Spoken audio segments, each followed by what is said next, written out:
स्थान छोटा पड़ गया और इसलिए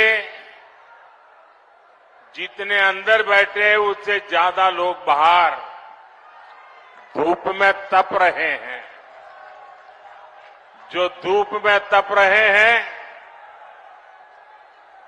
हमारी व्यवस्था की कमी रही, इसके लिए मैं आप सबकी क्षमा मांगता हूं, लेकिन मैं आपको विश्वास दिलाता हूं, आप जो धूप में तप रहे हैं, ये आपकी तपस्या मैं बेकार नहीं जाने दूंगा।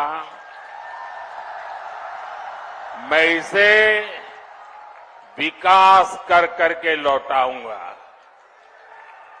आपके इस प्यार के लिए मैं आपका बहुत आभारी हूं। जो लोग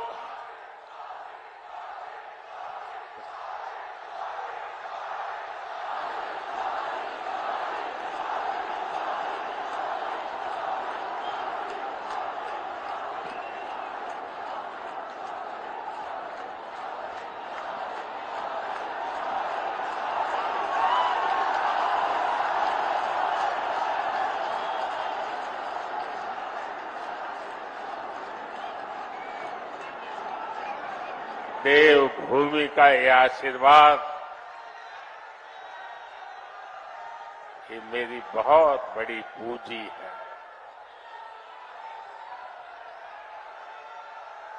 देवभूमि के हर गांव से मुझे आपका जो प्यार मिल रहा है, आपके आशीर्वाद मिल रहे हैं, मैं इसके लिए आपका हृदय से बहुत बहुत आभारी हूं। भाइयों बहनों, और ये चुनावी सभा भी ऐसे क्षेत्र में हो रही है जिसे मिनी इंडिया कहा जाता है। और एक प्रकार से ये देवभूमि के भी आशीर्वाद है और मिनी इंडिया के भी आशीर्वाद है। मैं जब भी उत्तराखंड की पवित्र धरती पर आता हूं, खुद को बहुत धन्य महसूस करता हूं। और इसीलिए ही मेरे दिल की गहराई से एक बात निकली थी और मैंने एक बार यहां कहा भी था, देवभूमि के ध्यान से ही, देवभूमि के ध्यान से ही मैं सदा धन्य हो जाता हूं। हाय भाग्य मेरा, हाय भाग्य मेरा, सौभाग्य मेरा, मैं तुमको शीश नवाता हूं। साथियों, देवभूमि उत्तराखंड के प्रति भाजपा का जो प्रेम है, जो अपनत्व है, वो जग जाहिर है। हमें उत्तराखंड को विकसित बनाना है, सबसे आगे लेकर जाना है। और इसके लिए केंद्र की भाजपा सरकार कोई कोर कसर बाकी नहीं छोड़ रही है। बीते 10 वर्षों में जितना विकास उत्तराखंड का हुआ है, उतना आजादी के बाद के 60-65 साल में भी नहीं हुआ है। आज उत्तराखंड हर प्रकार की आधुनिक कनेक्टिविटी से जुड़ रहा है। उत्तराखंड में भाजपा ने गरीबों को 85,000 पक्के घर बनाकर दिए हैं।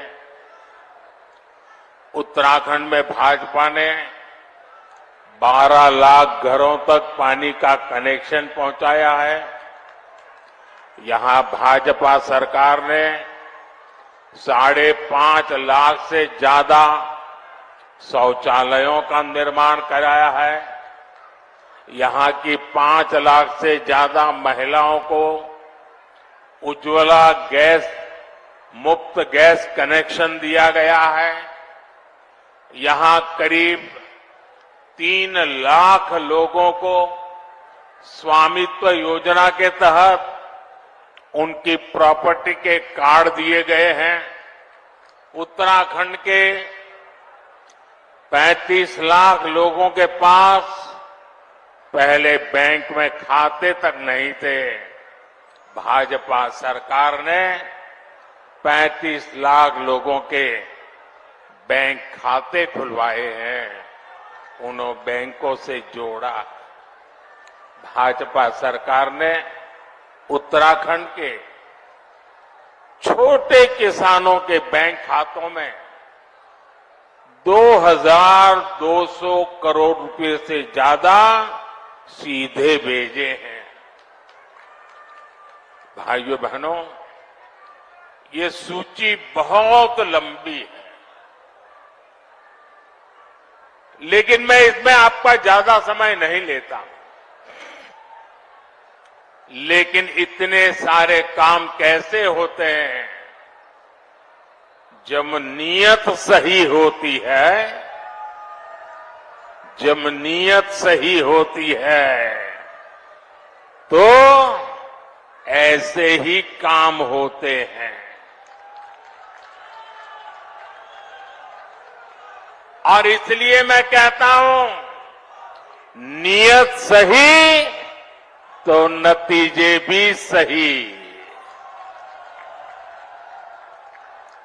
साथियों, आप जानते हैं कि मोदी ने भारत को दुनिया की तीसरी बड़ी आर्थिक ताकत बनाने की गारंटी दी है। तीसरी बड़ी आर्थिक ताकत का मतलब है लोगों की कमाई बढ़ेगी, लोगों को नौकरी के अवसर बढ़ेंगे, गांव हो शहर हो सुविधा बढ़ेगी और इसका बहुत बड़ा लाभ ये देवभूमि मेरे उत्तराखंड को भी होगा। और आप जानते हैं, मोदी की गारंटी यानी गारंटी पूरा होने की गारंटी।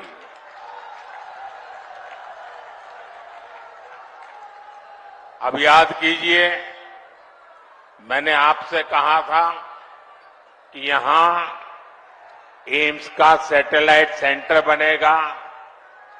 मैंने ये गारंटी पूरी करके दिखाई। बाबा केदार के आशीर्वाद से मेरे मुंह से निकला था, ये दशक उत्तराखंड का दशक होने वाला है। कमल निशान पर पड़ा आपका हर वोट इसी संकल्प को और सशक्त करेगा।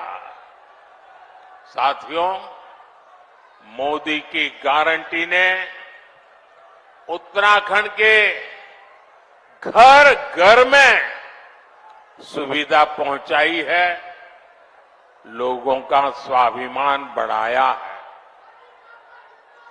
अब तीसरे टर्म में आपका ये बेटा एक और बड़ा काम करने जा रहा है। मेरा लक्ष्य है आपको 24 घंटे बिजली मिले, बिजली का बिल 0 हो।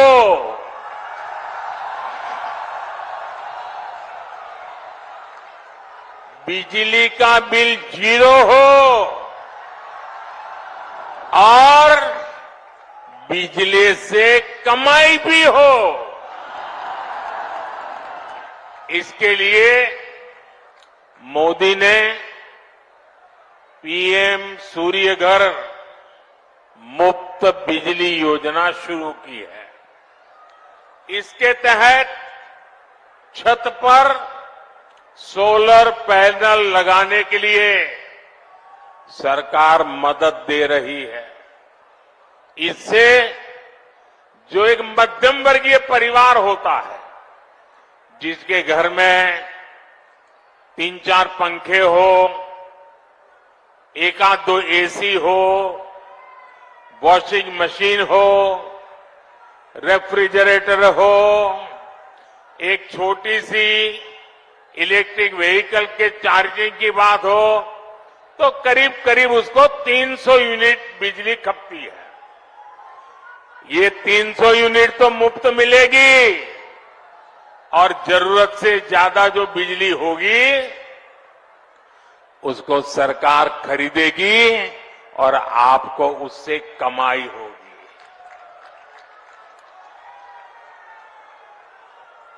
क्या आप इस कार्य योजना का लाभ लेंगे? 0 बिल वाली योजना का लाभ लेंगे? तो उसकी एप्लीकेशन कर दीजिए। उसका एप्लीकेशन का काम चालू है। आपके इस सेवक ने बहनों के लिए नमो ड्रोन दीदी योजना भी बनाई है।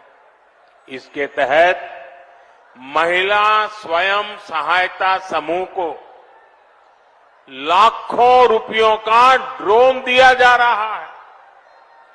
और हमारे लिए गर्व की बात है, गांव-गांव हमारी बहनें ड्रोन पायलट बन रही है। इसका भी बड़ा लाभ यहां देवभूमि मेरे उत्तराखंड की बहनों बेटियों को भी होगा। साथियों,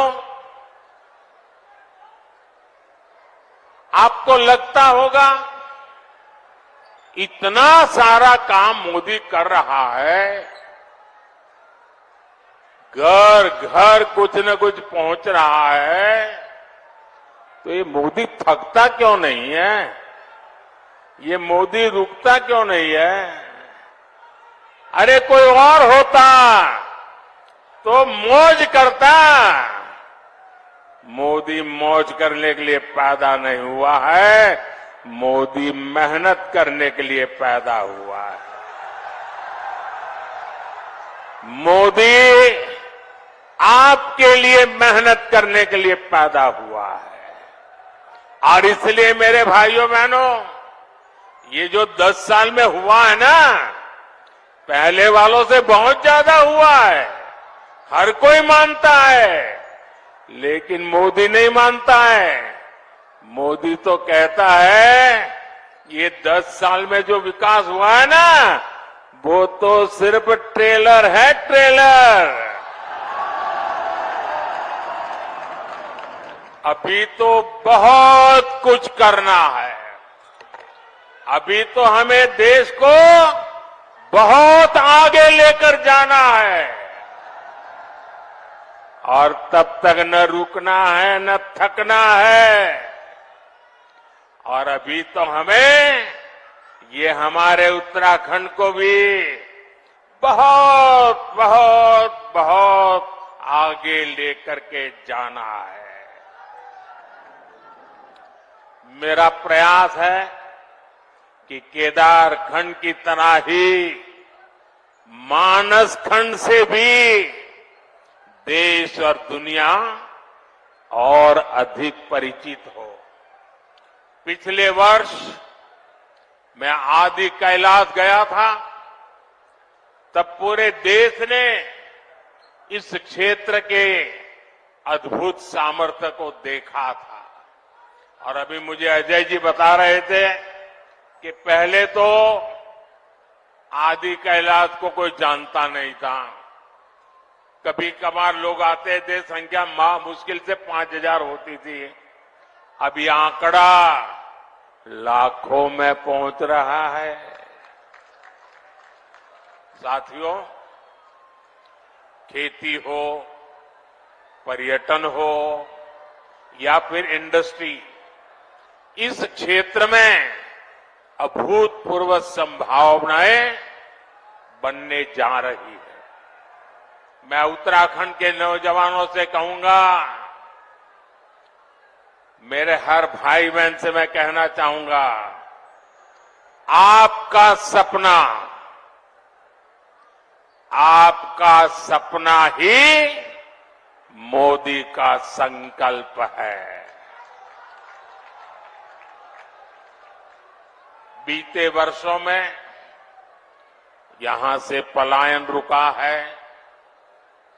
वो दिन दूर नहीं जब रोजगार के लिए शहर गए साथी वापस लौटेंगे।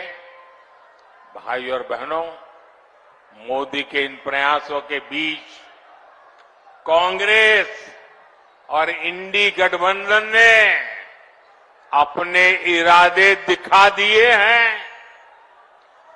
कांग्रेस के शाही परिवार के शहजादे ने ऐलान किया है कि अगर देश ने तीसरी बार बीजेपी सरकार को चुनी, आग लग जाएगी। 60 साल तक देश पर राज करने वाले 10 साल सत्ता से बाहर क्या रह गए, अब देश में आग लगाने की बात कर रहे हैं। क्या ये आग लगाने की बात आपको मंजूर है? क्या इस देश को आग लगाने देंगे? क्या आग लगाने की ये भाषा उचित है? क्या ये आग लगाने वाली भाषा लोकतंत्र की भाषा है? ऐसे लोगों को सजा करोगे? पक्की सजा करोगे? चुन चुन करके साफ कर दो। इस बार इनको मैदान में मत रहने दो भाइयों।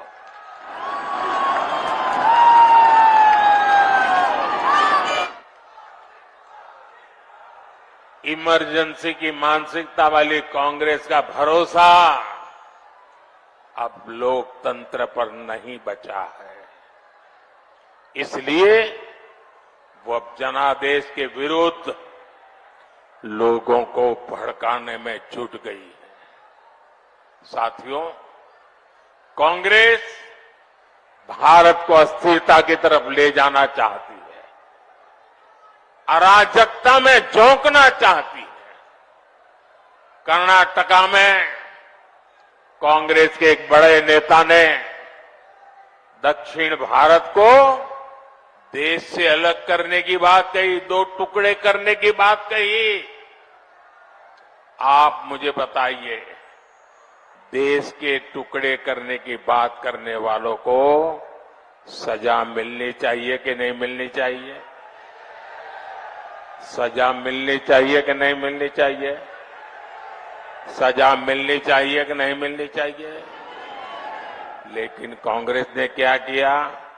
सजा देने के बजाय कांग्रेस ने देश को बांटने की घोषणा करने वाले को चुनाव का टिकट दे दिया।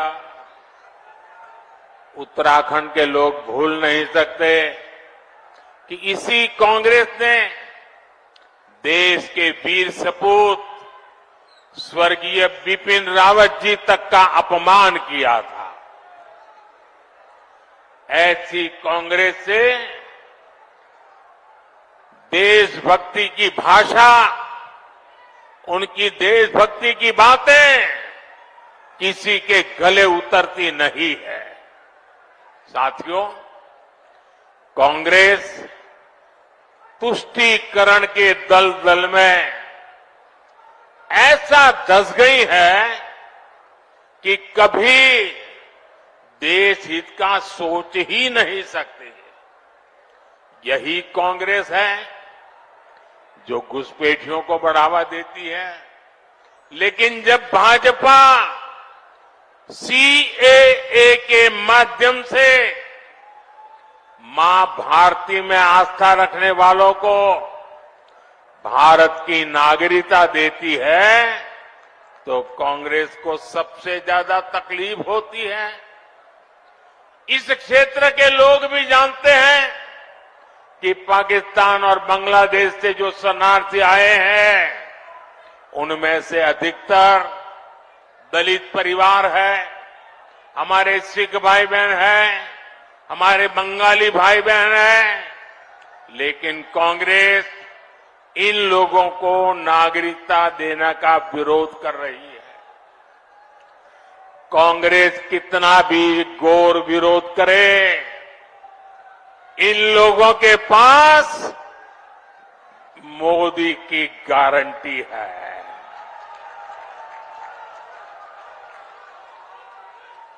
और मोदी की गारंटी यानी गारंटी पूरा होने की गारंटी। साथियों, इस धरती का संबंध तो गुरु नानक देव जी, गुरु गोविंद सिंह जी और उदासी संत गुरु रामराय जी से है। कांग्रेस ने देश का ऐसा बंटवारा किया कि गुरु नानक जी की उस पवित्र धरती हमसे छीन गई। दशकों तक अपने गुरु को हमें दूरबीन से देखना पड़ा। अब जाकर बीजेपी सरकार ने करतारपुर कॉरिडोर बनाकर लोगों की जिंदगी आसान की है। कांग्रेस कमजोरी न दिखा दी तो हमारी सीमाओं पर नजर डालने की किसी की हिम्मत न होती, इतने बड़े सीमा विवाद न होता। कांग्रेस ने कैसे अपने हाथों से मां भारती के टुकड़े किए, इसका एक और ताजा उदाहरण देश के सामने आया है। ये हमारा उत्तराखंड तो वीर माताओं की भूमि है जो वीर संतानों को जन्म देती है। यहां के वीर संतान मां भारती की एक एक इंच जमीन के लिए अपनी जान की बाजी लगा देते हैं। लेकिन यही कांग्रेस पार्टी, अभी जो एक बात सामने आई है, तमिलनाडु की बात तो तमिलनाडु की है, लेकिन ये वीरों की भूमि है, मातृभूमि की भक्ति क्या होती है उत्तराखंड को सिखाना नहीं पड़ता। उत्तराखंड के लोगों को भी ये कांग्रेस का गुना जानना जरूरी है।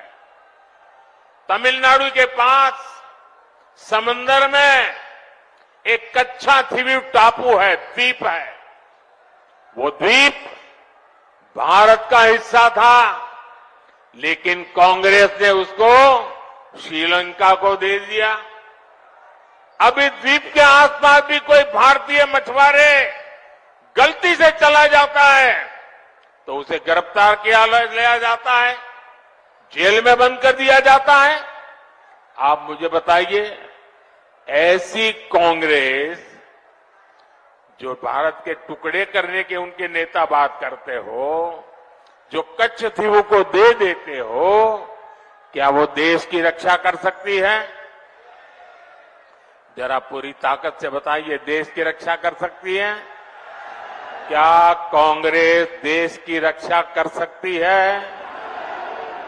भाई और बहनों, कांग्रेस ने तो देश के सीमावर्ती गांवों को भी देश का आखिरी गांव मानकर वहां विकास करना बंद कर दिया था। ये भाजपा की सरकार है जिसने सीमा किनारे बसे गांवों को देश का प्रथम गांव माना है, वहां तेज गति से विकास किया है। कांग्रेस की सरकार रहती तो आज भी पूर्व सैनिकों को 1 रैंक 1 पेंशन नहीं मिल पाती। लेकिन मोदी ने सैनिक परिवारों को गारंटी दी थी और इसे पूरा करके दिखाया। आज देश भर के सैनिक परिवारों को 1 रैंक 1 पेंशन के 1 लाख करोड़ रुपए से ज्यादा मिल चुके हैं। इसमें से उत्तराखंड के भी हजारों परिवारों को लाभ हो रहा है। इसलिए ही मैं कहता हूं, नीयत सही तो नतीजे सही। साथियों, 24 के इस चुनाव में अब स्पष्ट रूप से 2 खेमे बन गए हैं। एक तरफ हम लोग ईमानदारी और पारदर्शिता जनता जनार्दन के सामने लेकर के आए हैं। दूसरी तरफ भ्रष्टाचारी, परिवारवादी, उनका जमावड़ा है।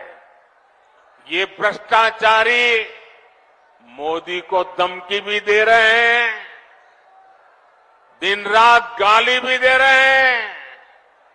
अब देखिए क्या खेल चल रहा है। हम हैं जो कह रहे हैं भ्रष्टाचार हटाओ, और वो कहते हैं भ्रष्टाचारी बचाओ। आप मुझे बताइए, भ्रष्टाचार हटना चाहिए कि नहीं हटना चाहिए? भ्रष्टाचार हटना चाहिए कि नहीं हटना चाहिए? भ्रष्टाचार से मुक्ति मिलनी चाहिए कि नहीं मिलनी चाहिए? भ्रष्टाचारी जेल जाने चाहिए कि नहीं जाने चाहिए? भ्रष्टाचारियों को सजा होनी चाहिए कि नहीं होनी चाहिए? ये देश की आवाज है और मोदी आपकी हर आवाज को सुनता है और उसके लिए ताकत भी लगा देता है। लेकिन साथियों, मुझे कितनी गालियां दी जाए, कितने ही आरोप लगाए जाएं, मोदी इनकी गालियों और धमकियों से डरने वाला नहीं है।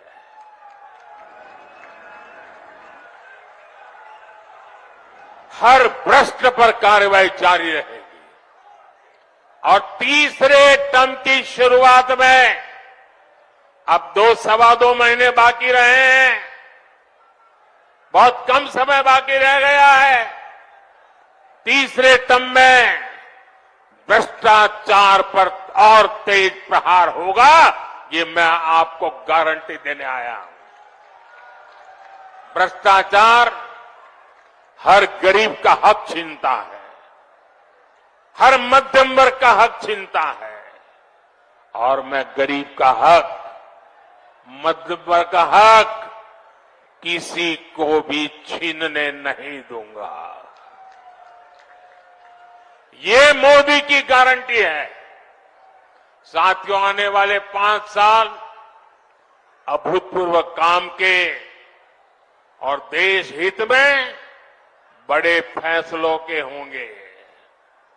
लेकिन इसके लिए मेरी आपसे प्रार्थना है, आपको मोदी को और मजबूत करना होगा। करोगे? करोगे? जरा सबके समय हाथ ऊपर करके बताओ, मोदी को मजबूत करोगे? मोदी को नई ताकत दोगे? मोदी को नई ऊर्जा दोगे? उत्तराखंड की सारी सीटों पर भाजपा को ज्यादा से ज्यादा वोटों से विजय दिलाने के लिए मैं आपसे प्रार्थना करने आया हूं। नैनीताल, उधम सिंह नगर से हमारे साथी अजय भट्ट जी चुनाव लड़ रहे हैं। अल्मोड़ा से हमारे साथी अजय टमटा जी चुनाव लड़ रहे हैं। हमारे और दो साथी अपने अपने क्षेत्र में हैं। हरिद्वार से त्रिवेंद्र सिंह रावत जी, टिहरी गढ़वाल से श्रीमती माला राजलक्ष्मी जी और गढ़वाल से भाई अनिल बलूनी जी, सभी को, इन पांचों मेरे साथियों को जिता करके उत्तराखंड ये कमल दिल्ली पहुंचाए, यही मेरी आपसे प्रार्थना है और इसलिए आपको याद रखना है। फिर एक बार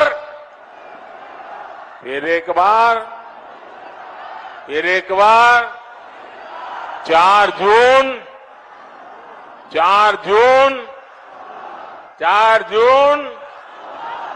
जून। अच्छा, मेरा एक और काम करोगे? मेरा एक काम करोगे? ऐसा नहीं, हाथ ऊपर करके बताइए, करोगे? आप यहां से गांव जाएंगे तो वहां जो देवी देवता है, वहां मोदी की तरफ से माथा टेकना है। करोगे? और गांव में सभी परिवारजनों को कहिएगा कि मोदी जी उत्तराखंड में आए थे और आपको प्रणाम भेजा है। मेरा प्रणाम पहुंचाओगे? घर घर पहुंचाओगे? और एक बात, इस बार गर्मी जरा ज्यादा ही तेजी से बढ़ रही है। कितनी ही गर्मी क्यों न हो, मतदान होगा कि नहीं होगा? ज्यादा से ज्यादा मतदान होगा। सुबह जल्दी जल्दी मतदान होगा। जलपान से पहले मतदान होगा। मैं सभी से आग्रह करूंगा, गर्मी कितनी ही क्यों न हो, लेकिन लोकतंत्र की रक्षा के लिए हमें अपना दायित्व निभाना है। निभाएंगे? मेरे साथ बोलिए, भारत माता की, भारत माता की, भारत माता की। बहुत बहुत धन्यवाद। अपने निजी YouTube चैनल